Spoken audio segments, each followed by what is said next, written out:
Lentils flatbread is having a moment. It's healthy, gluten-free, and rich in proteins. But there is a reason why everyone is using a non-stick pan to cook them.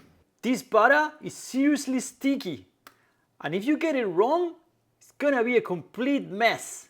So the question is, can you actually pull it off using a healthy carbon steel pan? This one is not only about technique. There is a critical element that most people are missing. Let's get cooking. Hey, I'm PapaMau. I'm here to encourage and help people transition away from non-stick cookware as a way to care for their loved ones and for the environment. In this channel, I show how easy it is to cook with carbon steel and cast iron cookware. I share my experience as an everyday dad cook and as a weekend outdoor warrior. Welcome! One of our subscribers sent me a message the other day asking if I could try making lentils flatbread using a carbon steel pan.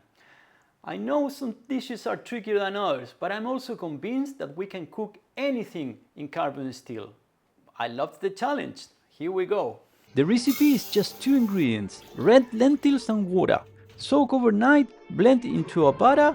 Simple enough. But the moment I saw that butter, I understood why everyone reaches for a non-stick pan. Okay, so I've got my pan out here, and you do need to use a non-stick pan. Okay, let's play it safe using the double fat trick. First, we warm up the pan. A teaspoon of olive oil and 3 grams of butter. Medium heat, not too hot. And it goes the butter. First try, I call this a success. I think this technique works. Done. But I wasn't completely happy. The bread felt a bit thick, a bit dense. So now I feel like we can try and make it better. I added about 50% more water to the butter. I thought that runnier butter meant thinner and rounder tortillas. And I was right. It's great. I think this is a much better consistency. The results were much better, but the texture was still a little bit heavy for my liking. That's when I thought that lentils are mildly acidic. What happens if we add a tiny pinch of baking soda? Just the tip of a teaspoon. The pan is not too hot, right? At 119. This is degrees Celsius, around 245 Fahrenheit. I'm running my gas to low heat, that's the minimum.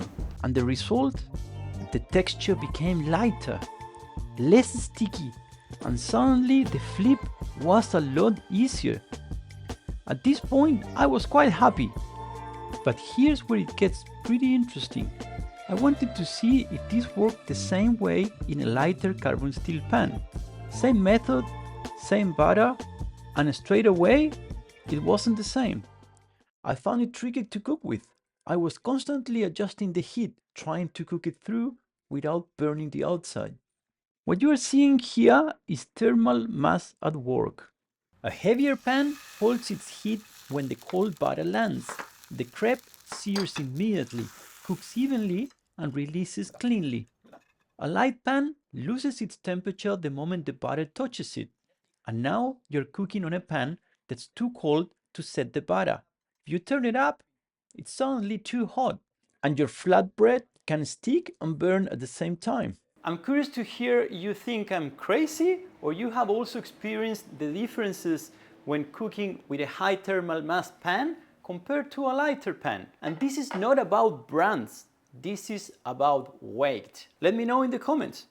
Growing up in Argentina, for example, you would even try cooking steak if it wasn't in one of these. And this was my mom's present when I left home, by the way. Okay, enough of thermodynamics.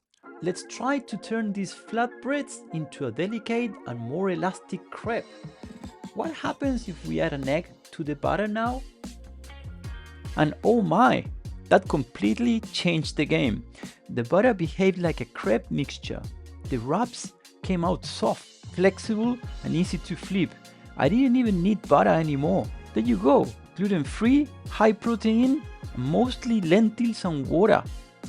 And they cook beautifully in carbon steel.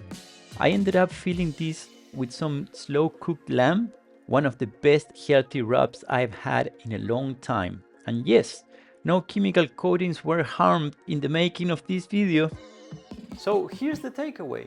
A heavy pan can cook almost everything a light pan can, but better. The exceptions are dishes that require quick temperature changes, like stir fries, for example. And that's why, if you like cooking, I recommend buying the heaviest pan that you and your family can comfortably manage. In our case, that's 3 millimeters thick carbon steel.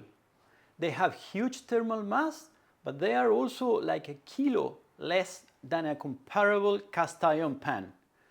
For us, that's a sweet spot, and it's no coincidence why I designed my own pan like that. Now, I totally get that every family is different, so you need to find what works for you. There's no coincidence why cast iron is still so popular after hundreds of years. They are super heavy and unpractical. You can't even touch the handle because it's so hot. The only explanation is because they cook beautifully. And that was the journey when we got rid of non-stick Teflon pans. I immediately thought about cast iron, but then my wife said, sorry, that doesn't work for me. So I was in the middle. We would end up having two pans, one for me, one for my wife. We didn't want that. And that's when I discovered carbon steel and everything clicked. That was the sweet spot that I was looking for. Something heavy enough to make me happy and light enough, still heavy but manageable, that my wife can actually use it. If you would like to try this yourself and you're looking for a healthy pan that makes cooking easy, I'll link what I use in the description. Thanks for watching, and I see you in the next one.